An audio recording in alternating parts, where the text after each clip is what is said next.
Une étiquette là sur le front, c'est pas un implant à côté de l'oreille, c'est tout à fait différent. Il y a beaucoup de sourds de la communauté qui sont contre l'implant cochléaire, c'est une chose. Mais être contre un sourd qui porte un implant en lui faisant porter l'étiquette implantée, c'est autre chose. Pourquoi? Parce que c'est une personne. C'est pas une situation, mais c'est faire porter une situation à une personne. C'est grave. Cette situation, comment on l'appelle? L'audisme. Vous me direz, hein? Un sourd ferait de l'audisme contre une autre personne sourde. Mais oui. L'audisme, c'est quoi? C'est une discrimination qu'on fait subir à une personne sourde, une oppression, une discrimination à l'embauche, tout ça, contre une personne sourde parce qu'elle est sourde. Mais si une personne sourde fait subir de l'oppression et de la discrimination à une autre personne sourde parce qu'elle est implantée, c'est de l'audisme aussi. Pourquoi est-ce problématique cette étiquette? Parce que cette étiquette est une projection qu'on fait sur une personne, et cette projection, c'est tout ce que l'on manifeste contre l'implant. On oublie la personne, elle disparaît derrière cette étiquette. Je ne vais pas parler du débat pour ou contre l'implant. Que ce soit clair, je parle de la discrimination que font subir les sourds contre les personnes sourdes implantées. Voici des exemples de cette audition.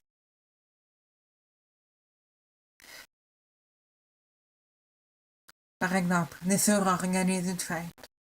Ils peuvent hésiter à inviter une personne implantée. Vous l'invitez, mais lui demandez de retirer son implant sous prétexte que ce serait un manque de respect pour les autres sourds de le garder. C'est de l'audisme parce que le choix individuel n'est pas respecté. Par exemple, j'ai appris que tu te feras implanter bientôt. Eh ben, je te parle plus, c'est fini. Oui, c'est de l'audisme. Autrement, ça peut être de critiquer le choix de la personne qui porte un implant, la questionner, l'invectiver. Oui, c'est de l'audisme. Un autre exemple, à l'école des sourds. Si un jeune se présente avec son implant, c'est certain qu'il se verra critiqué, harcelé, exclu. Donc, souvent les jeunes enlèvent leur implant pour l'école. Ils couperont leur voix et leur articulation et ne feront que signer. Ils feront semblant. Ils agiront comme des comédiens. À la maison, ils entendront, parleront, échangeront. Mais dans l'école, ils adopteront une autre personnalité pour être acceptés. Oui, c'est de l'audisme. Le respect et le libre choix seront inexistants. Et oui, c'est de l'audisme. Ou bien le jeune va conserver son implant pour aller à l'école et sera victime d'une situation difficile. Il n'y aura que ces deux choix pas agréables.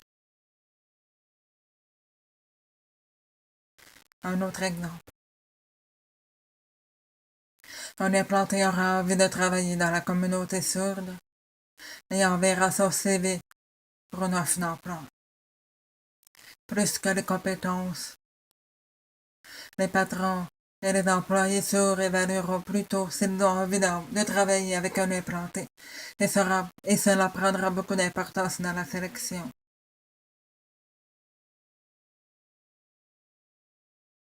C'est très grave. C'est dans l'audisme, oui. Pourquoi? Parce qu'un processus de discrimination est enclenché. Ce sera pas seulement les compétences qui compteront, mais aussi le fait que la personne soit implantée. Vous croyez que ça n'existe pas? Eh bien, beaucoup plus que vous le pensez. Un autre exemple semblable à tantôt. Une personne sourde appareillée ou pas, qui est capable de parler et qui utilise parfois le téléphone, mais qui fait semblant que non, pour être accepté dans la communauté. Oui, c'est de l'audisme.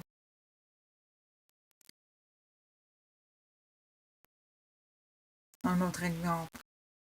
Considérez les appareils auditifs acceptables, mais pas l'implant. Il n'y a pas de différence Ce sont deux moyens d'entendre. L'un est correct, l'autre pas.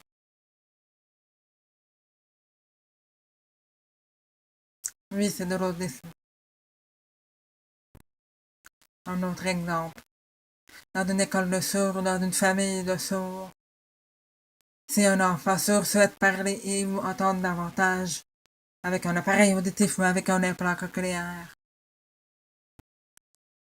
on le lui interdit.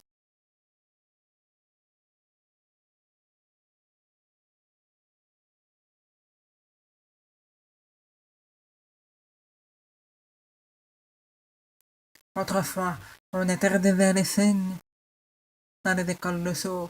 Maintenant, on interdit la parole et l'audition. Autrefois, nous n'étions pas libres. Et maintenant, on ne l'est pas davantage. Un autre exemple.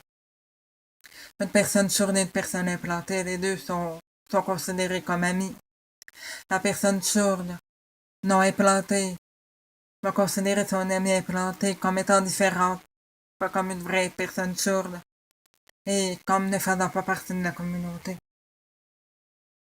Toi, t'as des appareils, oh, c'est pas grave, mais toi, ton implant,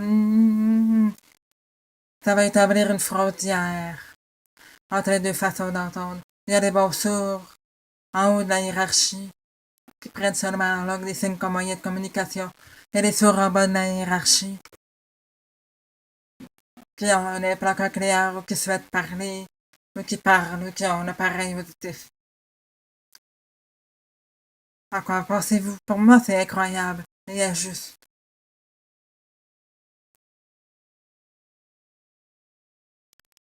L'audit prend plusieurs formes. On juge les choix d'une personne par rapport à ce qu'elle préfère pour vivre avec sa surdité et ses goûts en manière de communication. À cause de cela, on l'exclut, on l'opprime, on la rejette, on la critique. On parle beaucoup de la communauté sourde qui est de moins en moins grande. Vous croyez que bientôt il y aura plus d'implants? Non. Il faut faire avec. Et pourtant, oui, le respect des choix de chacun. Il y a beaucoup de préjugés sur les plans. Tantôt, je parlais de l'étiquette.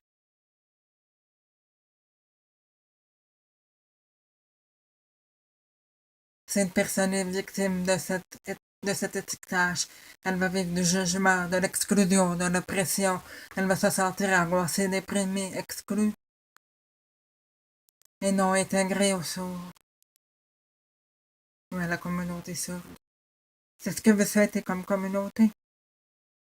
Que la communauté continue de se développer de la sorte. Vous êtes fiers de ça?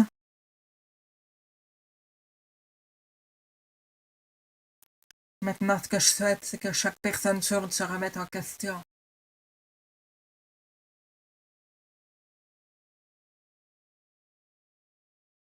Faites-vous de l'audisme envers une autre personne sourde? Comment agissez-vous face à une personne implantée? Quelles sont vos valeurs? Êtes-vous une personne qui se plaint d'être victime de l'audisme de la part des entendants, mais qui va faire subir de l'audisme à une autre personne sourde parce qu'elle est implantée? Moi, je veux pas refaire de débat sur les plans, c'est assez. Je parle de l'audisme envers les personnes implantées par les autres personnes sourdes. Le respect est important. Pourquoi il y a une hiérarchie dans la communauté? Les bons sourds et les moins bons sourds.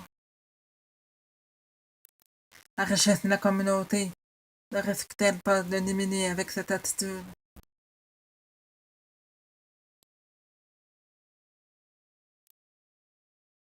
J'espère que ceci va porter à réflexion. Merci beaucoup.